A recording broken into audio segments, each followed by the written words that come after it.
L'esprit humour décalé a inspiré 2 designers, ils s'appellent les Tsetse. On s'inspire avec eux, ça tombe bien.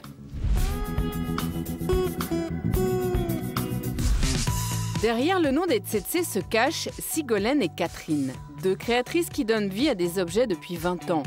Peu connues du public, elles ont pourtant travaillé avec des grands noms comme Habitat, Baccarat ou Issey Miyake.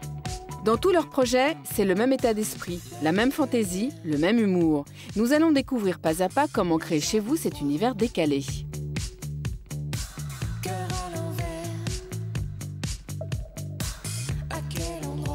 C'est dans l'appartement de Sigolène, à Paris, que nous vous emmenons. Les objets s'intègrent parfaitement dans un espace qui leur laisse une vraie place.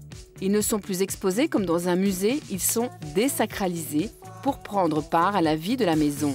Alors, c'est sans complexe que les ustensiles de cuisine sont en pagaille, que la vaisselle est apparente ou que le bureau dévoile tous ses trésors. Livres, magazines sont à portée de main. L'objectif ici, donner de la vie au lieu. Chez vous, soyez pratique. Ne vous compliquez pas la vie en cachant les objets du quotidien. Mise en scène, comme ici sur de belles étagères ou classées par couleur dans le dressing de Sigolène, cet étalage est décoratif. La particularité des Tsetse, c'est d'attribuer aux objets une vraie histoire qu'ils portent dans leur nom. Elles ont inventé la guirlande estomaquée parce qu'elle a une forme d'estomac, la lampe tourne-brille qui brille quand on la tourne, la lampe cornette comme le chapeau des religieuses et bien d'autres encore. Tout ceci dans l'unique but de sourire, de s'amuser. Chez vous, des idées très simples peuvent faire sourire, soit en détournant des objets de leur fonction initiale, soit en humanisant des objets, en leur créant des yeux, des oreilles, des pieds, pourquoi pas. L'idée, c'est de montrer ce qui nous plaît, ce qui nous ressemble. Alors, on va plus loin encore, en créant des petits cabinets de curiosité. Une décoration décalée, c'est ça aussi, assumer ses goûts en dévoilant ses trésors, ces objets trouvés abandonnés et que l'on garde précieusement. Comme ici, créer des espaces en accumulant vos collections, ces petites choses qui vous plaisent. On a aussi le droit en décoration d'avoir des choses qui ne servent à rien.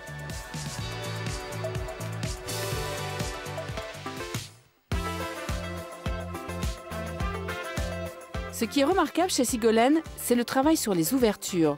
On a tous des fenêtres et des portes et c'est justement avec ces basiques que l'on peut faire la différence. Ici, la porte de la chambre est un grand couvercle rouge qu'il faut rouler et les portes de l'étage viennent d'usine.